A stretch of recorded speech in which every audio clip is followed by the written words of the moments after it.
Welcome to the audiobook When the Body Says No by Dr. Gabor Maté. Welcome. In this book, I want to guide you through a powerful discovery. Our body genuinely reacts to our emotional life, and when we ignore our feelings, especially under stress, suppression, or unmet needs, it can lead to chronic illness. In other words, disconnection between mind and heart often shows up as disease. Many of us believe that illness is purely biological, genes, pathogens, environment. But over decades of working with patients, I've seen a deeper truth. Emotional stress, patterns of suppression, and pressures to stay strong can quietly contribute to conditions like autoimmune diseases, cancer, heart disease, digestive issues, and chronic pain. At the center of this journey is the concept of emotional suppression, both historical and ongoing. Perhaps you grew up in a family where expressing anger or sadness was discouraged. Maybe you learned early on to please others, push through discomfort, and bury what you really felt. That pattern can serve you in the moment, but over time, it can erode your body's ability to regulate itself, weakening your immune system and tipping you toward illness. In this book, I explore how certain personality traits, like people-pleasing, perfectionism, overfunctioning, or chronic caretaking, often correlate with specific illnesses. These traits aren't random, they're often deeply rooted survival strategies. The same ones that kept us safe in childhood can make us vulnerable later if we don't recognize or address them. But here's the message of hope. The body is speaking, and it's never too late to listen. The first step to healing is acknowledging what we've long ignored: our emotions, stress, and unmet needs. When we become aware, compassionate, and willing to make changes within our minds, hearts, and lives, our physical health becomes part of that healing journey. Throughout these pages, I'll combine scientific research with case studies from real people and insights from neuroscience, immunology, and psychology. You'll learn not only how stress affects your body, but why and what can be done. You'll see how stress becomes embodiment, and what it means to reconnect with yourself in ways that support health and vitality. This is not a blame game. There's no moral failing in having been taught silence or sacrifice. These patterns were often learned in the service of survival. But you now have a choice: to continue living in old patterns, or to embrace a different path, one that honors your emotions and supports genuine health. This book is an invitation to listen to your body, to honor your feelings, and to begin discovering how emotional well-being and physical well-being are truly connected. As you move through the pages ahead, may you reclaim your capacity to heal, mind, heart, and body together. Chapter 1: The Stress-Illness Link. When you're under constant stress, or feeling you have to hold back your true emotions, your body doesn't stay silent. It speaks. And often, illness is the way it tells you to slow down, to pay attention, to reconnect with what's going on inside you. In this chapter, I explore how mind-body connections work. It's not just ideas or feelings that matter, it's how your body responds to those patterns day in and day out. When your nervous system stays activated, because you're anxious, angry, afraid, or suppressing your needs, it starts to strain your biological systems: digestion, immunity, heart rhythm, and even genetic expression.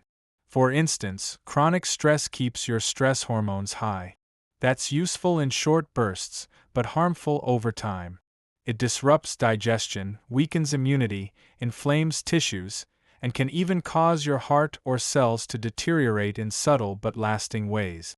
To illustrate, we'll meet people whose medical conditions followed a life of emotional self-denial. A caregiver anxious about imposing, who later developed rheumatoid arthritis. Or a perfectionist masking inner grief, who later faced serious autoimmune disease. Their bodies said no to the emotional suppression by developing illness. These patterns don't mean someone did something wrong. They're signals. Their bodies were trying to inform them that something important was being ignored. If illness is communication, it's saying, you are out of sync with your needs and feelings. The goal of this chapter is to help you see that your own stresses, your habit of suppressing, controlling, or ignoring emotional signals may be affecting your health below the surface. The point isn't to blame, but to understand this connection as a pathway to healing. When the body says no, it's not the end. It could be the signal to begin again, this time by listening, caring, and reconnecting with yourself. Chapter 2: The Adapted Mind. In this chapter, we look deeper into the mindset that often sets the stage for chronic illness, the adapted mind. This is the part of you that learns to change, stiffen, or adjust, often in childhood, to meet the needs or expectations of your caregivers and environment.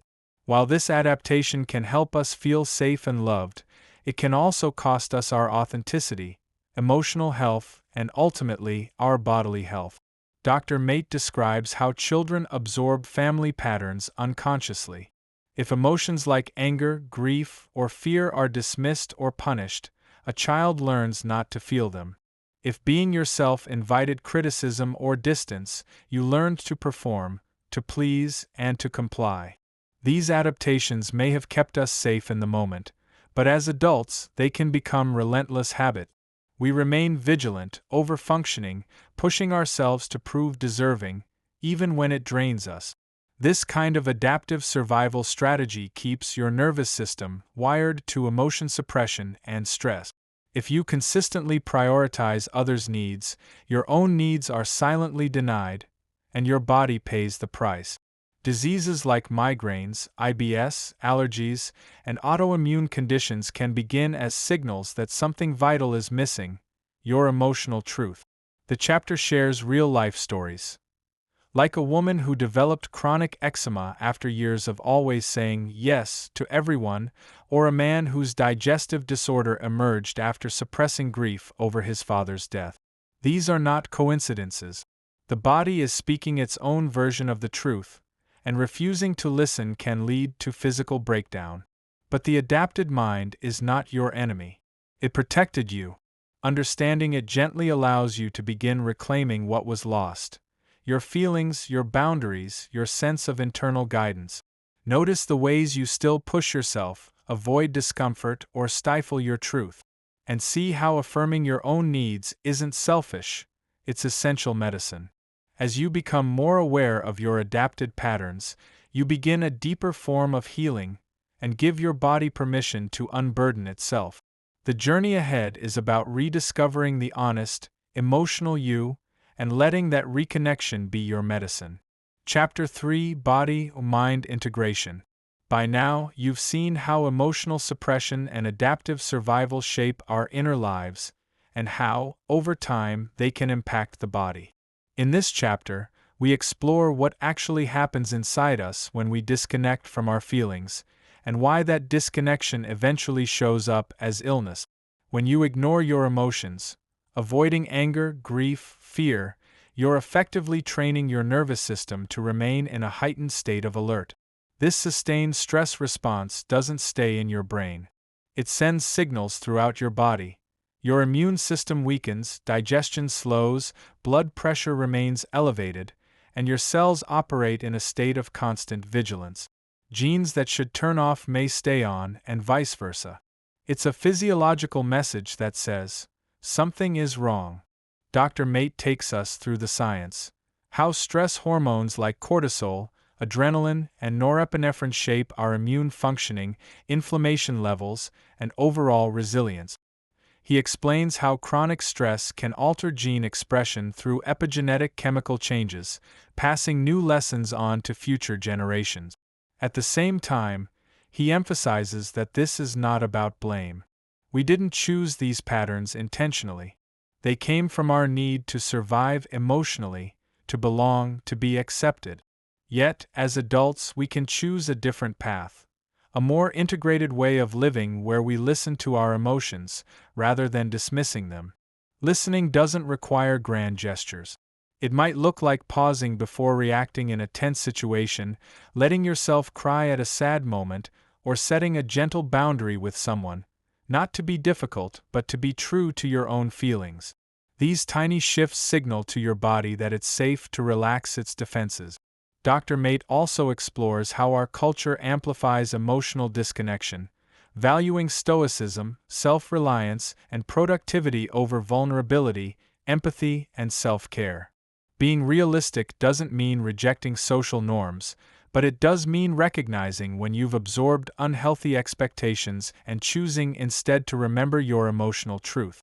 The chapter also offers practical tips: breathing exercises to calm the nervous system, journaling prompts to explore repressed emotions, and mindful routines to reconnect body and mind. These are everyday tools you can use to begin rewiring your biology, not in a lab, but in the moment-to-moment experience of living. This chapter reminds us that the body and mind are not separate. They are one system, communicating constantly. And when we honor that communication by noticing what we feel and allowing what we need, we don't just ease symptoms, we begin to heal at a deeper, more complete level. Chapter 4: The Hidden Costs of Compliance. In this chapter, we explore how just going along, pleasing others, avoiding conflict, or keeping your true feelings hidden might feel like the safe, helpful thing to do in the moment. But over time, this compliance comes with a high price: your health, your energy, and your true sense of self. Many people are raised with the message that harmony must be preserved at all costs. Parents often model calmness as the ultimate virtue, even when they're angry or hurt. Over time, you learn that expressing your own needs might upset the balance, and so you suppress, overadapt, and comply. It works at first. You avoid trouble, you earn acceptance, but inside, your feelings continue to swirl, unspoken and unprocessed. Dr. Maté explores how this chronic suppression builds tension, and how that tension eventually finds its own outlet. Maybe in the form of high blood pressure, digestive disorders, joint pain, or autoimmune reactions. Your body whispers first. Then it shouts. One poignant story features a woman who dedicated her life to caring for others: her mother, her partner, her kids, but never allowed herself to ask for help. She never said no. And eventually, her body did, first through exhaustion, then through a serious chronic illness. Her body became her only way of expressing what she'd held in for too long. The tension isn't just physical, it's emotional too. Chronic compliance can leave you feeling hollow, resentful, unseen, and stuck. You lose your sense of agency, your internal compass. You forget what you want, what feels meaningful to your heart. Maté shows that real change starts with small acts of saying no. No to something that drains you, no to someone who takes without giving, no to continuing patterns that are not in alignment with your well-being. That no may feel uncomfortable at first, but every time you choose your true feeling over polite obedience, you give your nervous system a chance to recalibrate. You tell your body, I am safe enough to be myself. It's in these small moments of authenticity, saying what you feel, setting a boundary, feeling your grief, that you shift the patterns that once made compliance feel essential. You begin to live in alignment with your emotions, and your body can start letting go. Healing happens not when you fix your body, but when you free your heart. Chapter 5: The Role of Belief and Meaning in Illness. In this chapter, Dr. Maté deepens our understanding by exploring how our core beliefs and sense of meaning influence health. It's not just stress or habits that matter, but how we interpret our experiences and what we believe about ourselves and the world. Beliefs like, I must be strong, I'm not allowed to feel sad, or if I show weakness I'll be rejected aren't just mental habits, they physically shape our nervous system. When we live by these beliefs, especially under pressure, we are in chronic vigilance, never safe enough to rest. This persistent activation affects our digestion, immunity, sleep, and even gene expression. Dr. Maté shares stories of patients whose illnesses mirrored the symbolic meaning of their lives. For instance, someone who felt unheard by everyone, voice shut down, later developed conditions affecting their throat or communication. A person who felt trapped by expectations, I have to do this for others, ended up with lungs or breathing issues, as if their own freedom was physically obstructed. These are not coincidences but meaningful patterns. the body externalizing emotional and existential conflict. But there's also profound hope here. As we shift our beliefs, acknowledging our feelings, honoring our needs, and redefining what we stand for, our body responds. It begins to relax the strain. It begins to heal. Dr. Mate encourages you to reflect on your own stories. What have you believed about yourself that might be reverberating through your body? How might old beliefs still be running the show? He also suggests journaling prompts like, what part of me feels unseen or unheard? How might I need to change my inner story to support my healing? Ultimately, this chapter reminds us that illness is not just a biological event, it's an embodied message. And when we listen, not just to our body, but to the beliefs underneath, we find a path to deeper healing. Chapter 6: The Drama of the Quiet Epidemic. In this chapter, Dr. Mate shines a light on what he calls the quiet epidemic, the widespread but often overlooked chronic illnesses that develop from emotional suppression and stress, such as autoimmune conditions, chronic fatigue, and functional somatic syndromes. These illnesses often go unnoticed by society because they don't show up dramatically, but they carry immense emotional and physical pain for those affected. Dr. Mate describes how modern medicine, driven by specialization and separating body from mind, often misses the deeper context of such illnesses. A patient with an autoimmune disorder, for example, may receive endless medications without ever uncovering the emotional landscape that fed the disease. The result? Symptoms may be temporarily managed, but the underlying cause remains hidden.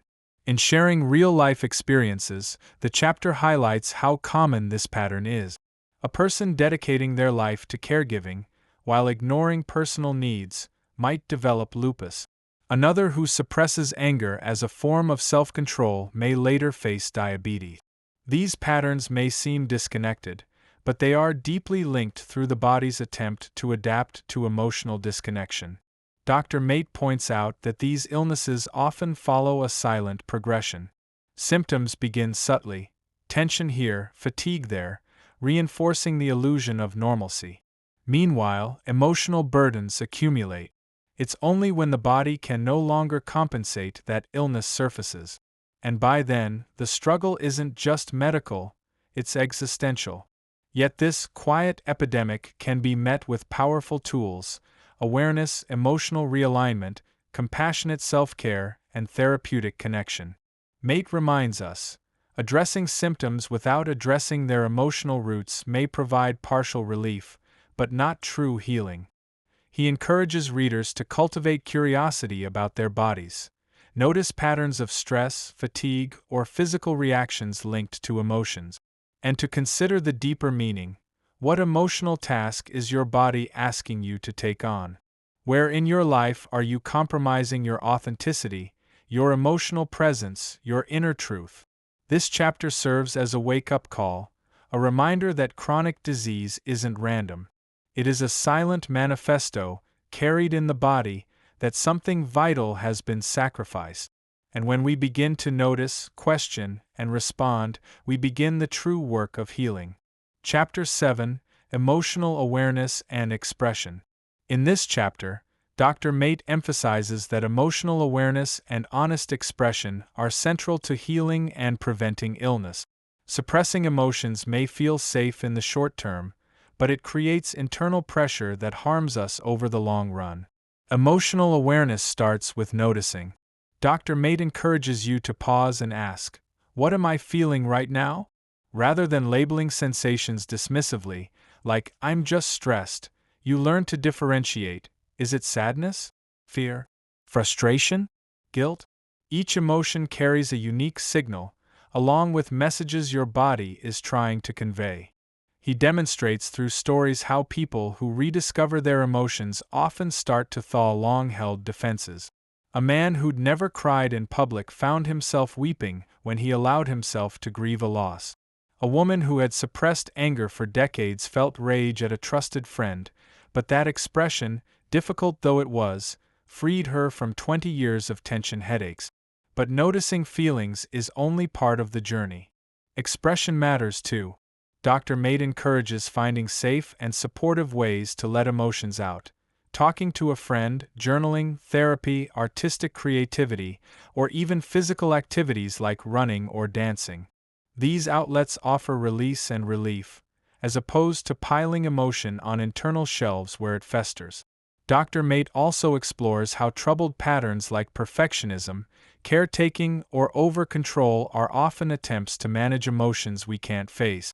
These patterns gain momentum under emotional suppression, and so the cycle continues unless we purposefully shift it. To support practical change, he includes exercises. Emotion check-ins. Pause 3 or 4 times daily to identify what you're feeling. Safe expression experiment. When emotion feels blocked, use a journal, safe conversation, or art to release it within 24 hours. Posture and breath. Letting your body reflect your emotional truth, softening posture for sadness or moving loudly for anger. This chapter reinforces that true health requires emotional hygiene, a conscious practice of noticing, naming, and expressing feelings. When we honor our inner emotional life, our bodies relax, our immune systems strengthen, and our connections deepen, with ourselves and others. Chapter 8: Boundaries and Self-Care. This chapter emphasizes that caring for yourself and setting clear boundaries are essential for physical and emotional health. When you habitually put others' needs before your own, your body may start acting out, sending persistent signals that your well-being is at risk. Dr. Mate explains how growing up in environments that demand compliance can teach us to ignore our own need. We think, if I don't do it, no one else will, or I'm only valuable if I serve. But living this way exacts a steep toll: exhaustion, burnout, and eventually chronic illness. Our bodies protest these silent sacrifices. The antidote? Honest self-care. Recognizing what you need, giving it to yourself, and asserting that need with grace and firmness. Mate encourages simple acts.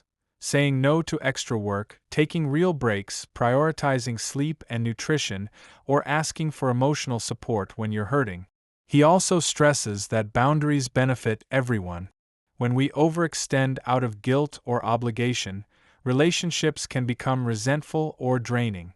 Setting limits helps preserve your energy and model healthy interaction for others. It draws respect, not rejection. To support this shift, the chapter offers practical steps. 1. Identify your needs. Ask yourself, what am I not allowing myself to have? 2. Choose one boundary to set this week, like time off or limiting emotional labor. 3. Practice saying no in supportive ways. I need to rest today, I'll check in tomorrow. 4. Honor your no by resting or caring for yourself afterward, not pushing past it. Dr. Mate reminds us that self-care isn't indulgence, it's necessity. It tells your body, you matter. And when you treat yourself with dignity, your biology begins to align. Signals of stress fade. Recovery begins. This chapter is a turning point, showing that healing isn't just internal awareness, it's external action. Setting boundaries is a tangible step toward living in alignment with your emotional truth and reclaiming your right to health and wholeness. Chapter 9: Reclaiming Your Authentic Self. In this chapter, Dr. Mate explores the journey toward rediscovering who you truly are, untangled from the patterns, beliefs, and emotional armor built for survival. When we listen to our feelings, set boundaries, and express ourselves honestly, we begin to peel away those defenses and reconnect with our authentic self.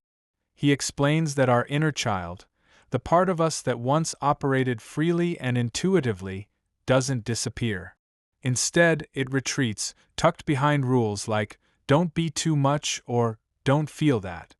Over time, these survival strategies can feel like our identity. The challenge, and the promise, is waking up from that conditioned self to rediscover what lies beneath. Our natural curiosity, creativity, joy, and presence. Dr. Mate emphasizes this process is gradual and compassionate. It might begin with simple acts. giving yourself permission to say no, express your feelings, or choose something that truly brings you joy. As you practice those small expressions of authenticity, your body notices. Tension eases. Your nervous system learns that showing up as yourself isn't dangerous. He shares stories to illustrate this. A woman who spent decades keeping her creative spark hidden because she was too sensitive began painting again in her 40s, and found that her chronic migraines and anxiety lessened. A man who had prided himself on being unemotional started journal writing at night, paying attention to how he felt, and discovered a surprising sense of relief in letting his guard down. Reconnecting with your authentic self also involves letting go of limiting beliefs and emotional wounds. Dr. Mate encourages practices like journaling, therapy, or reflective dialogue aimed at noticing and releasing shoulds that no longer serve you. I should always handle things alone, or I must keep my emotions in check. When these beliefs finally lose their grip, your body responds with relief, often in subtle ways like deeper breathing, improved digestion, or an inner sense of calm. An invitation is offered. Bring a small daily ritual into your life, something that reconnects you with inner truth. It might be drawing, walking in nature, reading poetry, an honest conversation with a loved one, even 5 conscious minutes of deep breathing and checking in with how you feel. These moments gently reintroduce your lost self into everyday life. More than a self-help chapter, this section is a map back home, to a version of you that's been waiting all along, curious, capable, and whole. And as that self reappears, your body continues to heal. Chapter 10: Embracing Healing Through Connection. In this final chapter, Dr. Mate emphasizes that true healing happens in relationship, with ourselves, with others, and with something greater than us, whether that's nature, creativity, or spiritual presence. This isn't a solo journey, it's a shared one. Healing begins when we learn to listen deeply to our own bodies and emotions. When we validate our feelings, express our needs, and show ourselves compassion, we restore trust in ourselves.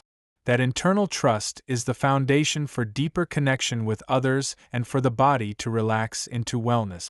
Next, Dr. Mate highlights the importance of authentic relationships, spaces where vulnerability is met with empathy. Whether it's a close friend, a supportive partner, or a therapist, these connections become mirrors and safe conduits for healing. Sharing our pain, grief, and truth isn't weakness, it's transformative. It disarms shame and invites the body into balance. The chapter also encourages us to cultivate a sense of purpose and meaning beyond ourselves. This could be through creative expression, community service, or connection with something spiritual. When we care for what matters to us, our lives gain direction, and that sense of purpose supports both emotional and physical resilience. Dr. Mate underscores that healing isn't a process of fixing a broken being. It's about recovery of wholeness. It's remembering that you were born tender, resilient, compassionate, and that those qualities are still within, waiting to be reclaimed. As you bring all these pieces together, emotional awareness, boundary setting, authentic expression, and healthy connection, a compassionate transformation unfold. You free your body from the burden of survival, align your life with your inner truth, and allow what is most alive in you to lead. This chapter closes with a reminder. Healing is not just about the absence of illness, it's the presence of life. It's not just surviving, it's thriving. And your body is always ready to help you live fully, lovingly, and with grounded peace.